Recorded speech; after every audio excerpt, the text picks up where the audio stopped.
NCERT का 9.33 करते हैं ना रे ऑप्टिक्स का। क्वेश्चन आपके पास हो गई होगा कि हमको एक एंगुलर मैग्निफिकेशन जनरेट करना है 30 टाइम्स, यानी is desired using an objective of focal length. Focal length है हमारी एफओ की 1.25 सेंटीमीटर और एफ ई आई पीस की फोकल लेंथ उधर रखिए 5 सेंटीमीटर, और हमको फाइनल जो मैग्निफिकेशन चाहिए कंपाउंड माइक्रोस्कोप का वो हमें 30 चाहिए। ये 3 डाटा दे रखे हैं। तो how will you set up the compound microscope? ये सवाल करने के लिए, ये वाला जो सवाल है इसे करने के लिए आपको पहले तो कंपाउंड माइक्रोस्कोप का सिंपल बेसिक पता होना चाहिए, फिर ही तो उठाएंगे। चलिए अब आइए देखो सॉल्यूशन समझिएगा। हमें ये पता है ना कंपाउंड माइक्रोस्कोप का मैग्निफिकेशन MO इंटू ME होता है, लीनियर मैग्निफिकेशन ऑफ ऑब्जेक्टिव और मैग्नीफाइंग पावर ऑफ आईपीस, या सिंपल माइक्रोस्कोप भी लिख सकते हो, जिस तरीके से मैंने फिजिक्स पढ़ाई है आपको, ठीक है। और आपको पता है कि ये मोड में चलता है, ये मोड में हम पढ़ रहे होते हैं तो ये पॉजिटिव ही निकलेगा। अब हमको ये 30 बनानी है, ये 30 बनानी है MO इंटू इससे, ये 30 जनरेट करनी है इन दोनों का प्रयोग करके। अब इसके मल्टीपल आंसर आ सकते हैं, पहले तो ध्यान से सुनना। कैसे आ सकते हैं? ये 6 ये 5, मतलब इसे 6 बना लो, इसे 5 बना लो, इसे 5 इसे 6, इमेजिन करो इसे 10 इसे 3, मल्टीपल आंसर आ सकते हैं कि नहीं? लेकिन चलिए, और ये मल्टीपल आंसर इसलिए आ सकते हैं क्योंकि हम नॉर्मल एडजस्टमेंट से शुरुआत करते करते फाइनल इमेज 25 सेंटीमीटर तक 30 का मल्टीप्लाई मतलब 30 जनरेट कर सकते हैं, ये इंटू ये। लेकिन फिर हम कुछ एज्यूम कर लेते हैं, हम ये मान के चलते हैं कि हम सबसे बेस्ट मैग्निफिकेशन निकाल के देंगे उसको। सबसे बेस्ट मैग्निफिकेशन कब जनरेट होता है? जब फाइनल इमेज 25 पे बनती है। ये रहा हमारा ऑब्जेक्टिव, ये रहा आई पीस, है ना। सपोज करो हमने ऑब्जेक्ट यहाँ रखा, ये तो तुमको पता ही होगा, FO टू FO के बीच में रखने की कोशिश करते हैं। ये रहा हमारा ऑब्जेक्ट, फिर ये यहाँ बनती है इमेज, ये यहाँ बन गई, ये इसको बोल देते हैं OL object, sorry OO object for objective, इसे बोल देते हैं इमेज फॉर ऑब्जेक्टिव। इसके लिए ये ऑब्जेक्ट, इसके लिए ये इमेज, ये इसके लिए इमेज है, ठीक है। अब यही इमेज इसके लिए किसका काम करती है? तो ये ऑब्जेक्ट फॉर आई पीस भी है ना, इसके लिए ऑब्जेक्ट भी है, और माना फाइनल इमेज यहां बन गई। This is image for eyepiece और 25 सेंटीमीटर पर बन गई। ये आपको पता है इस केस में बेस्ट मैग्नीफाइंग पावर जनरेट होती है। इससे अच्छा नहीं कर सकते, इससे अच्छा नहीं कर सकते। यदि आप इसे खिसकाओगे तो ये खिसक जाएगी और ये खिसक जाएगी, आपने यदि पहले थ्योरी पढ़ी हो तो, ठीक है। तो चलिए ऐसा करते हैं, इसी में 30 जनरेट करने की कोशिश करते हैं, ठीक है, इसमें 30। तो यानी हमने अपने कंपाउंड माइक्रोस्कोप को किसमें एज्यूम कर लिया कि let's microscope is being used when final image is at 25, ठीक है ना, at least distance of distinct vision. अब आपको यहां पे प्ले करना है, तो बताना, चलिए सॉल्यूशन स्टार्ट हो चुका है, बताना ये 30 करना ही करना है, ये हमें नहीं पता। और ये भाई साहब कितने होते हैं? सिंपल अकेला सिर्फ इसका मैग्निफिकेशन। तो देखिए पहले इसको देखिए, इसको प्ले करते हैं, magnifying power of simple microscope, या आई पीस भी लिख सकते हो। ई डाल देता हूं, ई थोड़ा इजी है, एक बार ई लिखना है बस। ई ध्यान करो 1 plus D upon F E, 1 plus D upon F E, 1 की जगह 1, डी की जगह 25, एफ ई की जगह ऊपर से 5 डाल लो, ये हो गया 6, 5 6। समझना मेरी बात मैं क्या कह रहा हूं। केवल अकेले इसकी मैग्नीफाइंग पावर, सिर्फ इतने हिस्से का फॉर्मूला, जब 25 सेंटीमीटर पर इमेज बनती है तो ये होता है, ये, ठीक है। तो 1 की जगह 1, ये 25 होता ही है, ये 5, तो यानी ये इंटू ये 30, ये इंटू ये 30 करना है हमें, ये इंटू ये 30, जिसमें से ये वैल्यू 6 आ चुकी है, ये 6 आ चुकी है। एक और तरीका होता है, ध्यान करो, ME D अपॉन UE से भी निकलता है, याद करो। असली फॉर्मूला यही था सिंपल माइक्रोस्कोप में, D अपॉन U, यहां 2 लाइन से तो UE लिखेंगे। अब बताओ, ये आप निकाल चुके हो 6, ये 25 होती है ना, 25, तो आपका मॉड UE कितना निकल के आ गया? ध्यान रखना, इसमें एक कलेश और है, ध्यान से समझना, मॉड निकलेंगे इसमें। यदि आप इस फॉर्मूले का प्रयोग कर रहे हो तो UE मॉड में निकलेगा। अब आपकी गट फीलिंग होनी चाहिए कि ये जो UE है, ये UE, ये माइनस में तो होगा तो माइनस में ही। ये V, ये क्या चीज है? यहां से यहां तक VO, और ये क्या चीज है? UO, और VE हमें पता ही थी, ध्यान करो, ये VE हमें पता ही थी, ठीक है, इमेज फॉर P। तो आपका UE भी आ गया, ME भी आ गया। अब चलिए मुझे बताना, यदि ये 6 है, इमेज ये 6 आपने निकाल लिया, आपने अपनी मेहनत से निकाला, ये 6 है, तो इसका मतलब आपके MO को 5 होना पड़ेगा, MO के मैग्नीट्यूड को 5 होना पड़ेगा, क्योंकि 5 × 6 30 आएगा। तो इसका मतलब आपको इससे तो मैग्नीफाइंग पावर 6 जनरेट करानी है, इससे 6 करानी है 6, और इससे लीनियर मैग्निफिकेशन 5 टाइम्स करवाना है, 5 करवाना है लीनियर मैग्निफिकेशन का मैग्नीट्यूड। तो पहले तो ये बात समझ में आ जानी चाहिए। अब ऐसे ही थोड़ी नहीं कि हमने कहा और उसने जनरेट कर लिया, अभी हमने ये निकाला है कि हम इससे 6 निकालेंगे और इससे 5 निकालेंगे, तब जाके ये सेटअप सेट होगा, तब जाके फाइनल इमेज 25 पे बनेगी, क्योंकि जब 25 पे बनी है तब जाके उसका ये 6 है, ध्यान रखना।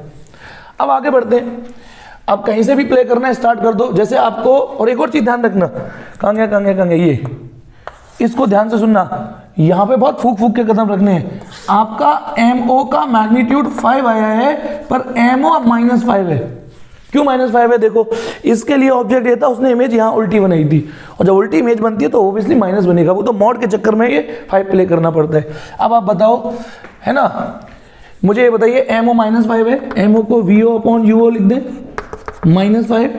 ध्यान करो, M माने V/U, ये स्मॉल m है, ये लीनियर मैग्निफिकेशन है, ये लीनियर मैग्निफिकेशन है, मैग्नीफाइंग पावर ऑफ आईपीस है, सिंपल माइक्रोस्कोप की मैग्नीफाइंग पावर।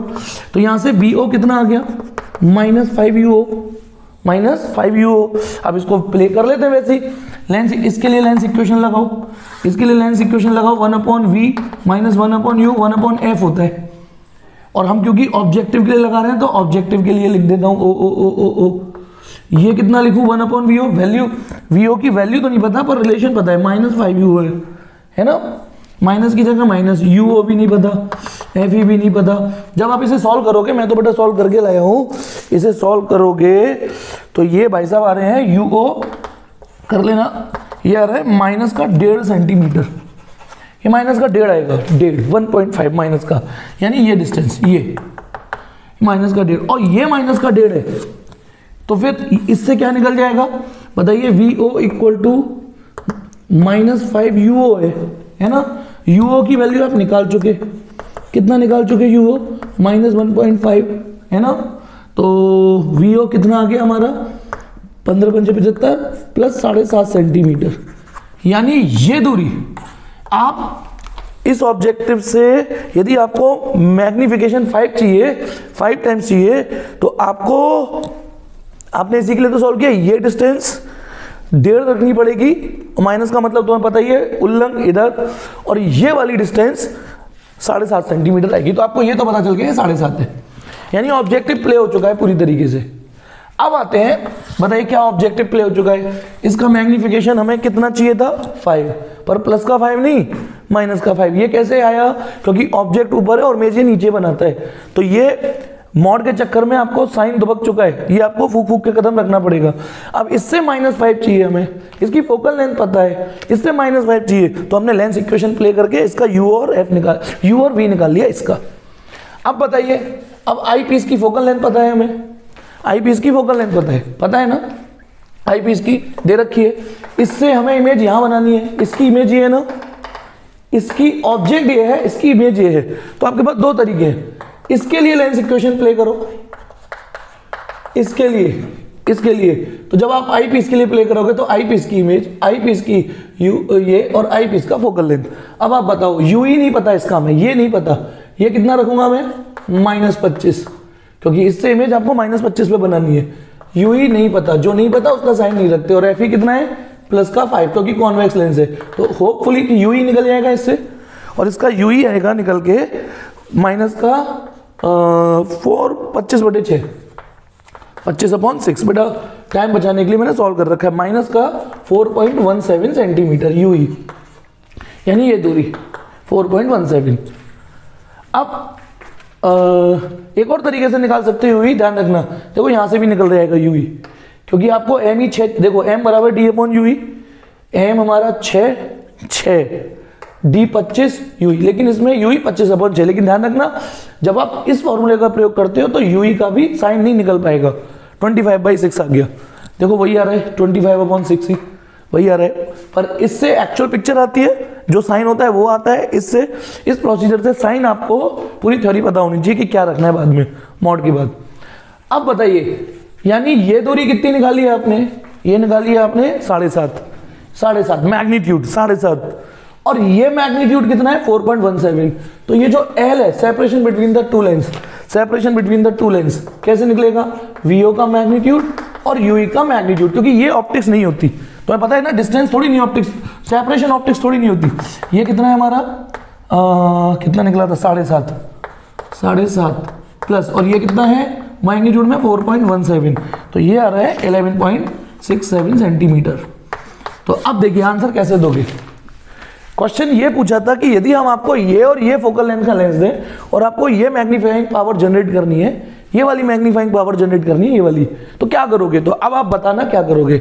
हम इस ऑब्जेक्टिव को यहां रखेंगे, ऑब्जेक्टिव को उससे इतनी दूरी पर दूसरा वाला लेंस रख देंगे 11.67 सेंटीमीटर पर आई पीस, ये है ना, और इससे इतनी दूरी पर, कहां गया ये दूरी, 1.5 सेंटीमीटर पर ऑब्जेक्ट रखेंगे, फिर अपने आप काम होगा, क्योंकि ये तुमने सेट कर दिया है ना, ये तुमने 1.5 रख दिया, उसके बाद ये यहां इमेज बनाएगा, इस इमेज को ये एज अ ऑब्जेक्ट ट्रीट करेगा, इसके लिए ये ऑब्जेक्ट और ये यहां इमेज बना देगा, और आपको ये फाइनल मैग्नीफाइंग पावर मिल जाएगी कॉम्बिनेशन की।